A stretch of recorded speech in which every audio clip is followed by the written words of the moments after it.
He sat on the cold wooden bench every evening at 6 p.m., watching the world move around him while his own life felt painfully still. People rushed home from work, couples walked hand in hand, teenagers laughed as they passed, but he just sat there, waiting. Waiting for someone who would finally choose him. Waiting for a love he feared might never come. Mark was 38, gentle-hearted, hard-working, and quiet. He wasn't the type who made grand entrances or spoke loudly in a crowd.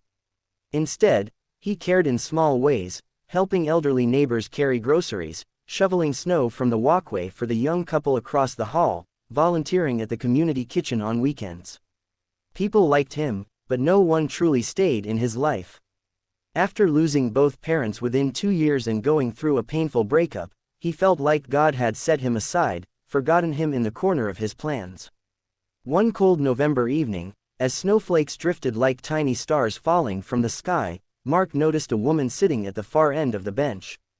Her coat was thin, her hair wet from the mix of snow and rain, and her fingers trembled as she held a small paper bag. She looked lost, not the kind of lost where someone can't find directions, but the deep, aching lostness that sits inside a person's soul. He hesitated at first, unsure if he should disturb her, but something pulled him forward. Maybe it was compassion, maybe it was fate, or maybe, just maybe, it was God answering him in a different way. "Are you all right?" Mark asked softly. She looked up with red, tired eyes. "I don't know," she admitted, her voice barely holding itself together. Her name was Emily. She had moved to Canada for a fresh start with her husband, but life had taken a cruel turn. Her husband had left unexpectedly, taking their savings with him and leaving her with nothing but a small suitcase and a broken sense of direction. She had spent the last 2 days searching for shelter, trying to pretend she was strong enough not to crumble. Mark felt something tighten inside his chest. He had prayed for love, for someone to walk into his life. But here was someone standing on the edge of collapse, someone who needed kindness more than he ever had. Without thinking too much, he offered, "Come on. I know a place where you can get warm food. And, you don't have to be alone tonight." That night, he took her to the community kitchen, where volunteers smiled and served hot soup. He sat with her the entire time, listening, not judging, not questioning, simply listening. He walked her back to a temporary shelter and promised to check in on her the next day. And he kept that promise. The next day, and the day after that, Emily slowly began to rebuild her life. Mark helped her find part-time work, helped her fill out government forms, helped her move into a small apartment. He never pushed, never asked for anything in return.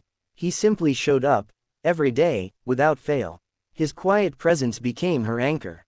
One evening, months later, Emily said, "Why are you helping me so much? You barely knew me." Mark paused. He had asked himself that question too. But the answer had grown clearer as time passed. "I was waiting for someone to love," he said softly. "But God sent me someone who needed love more." Emily's eyes filled with tears, not of sadness, but of something gentle and warm. She realized that the love she had been running from, fearing she would never deserve again, had been quietly growing beside her. And Mark realized that love doesn't always enter our lives the way we expect. Sometimes it arrives in the form of someone who is broken, someone who needs healing as much as we do.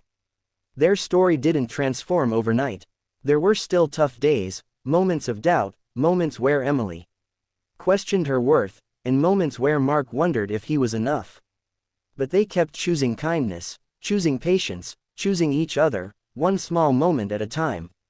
A year later, on the very same bench where they had first met, Emily slipped her hand into Mark's and whispered, "You didn't just save me, you taught me how to live again." He smiled, feeling the same warmth in his chest that he once thought he might never feel again. The streetlights glowed above them, the winter wind kissed their cheeks, and for the first time in a long time, Mark didn't feel like he was waiting anymore. Because love had finally found him, by sending him someone who needed it even more. And together, they learned that sometimes God doesn't answer our prayers with what we want, but with what someone else needs, knowing that in giving love, we receive it in the deepest, most unexpected way.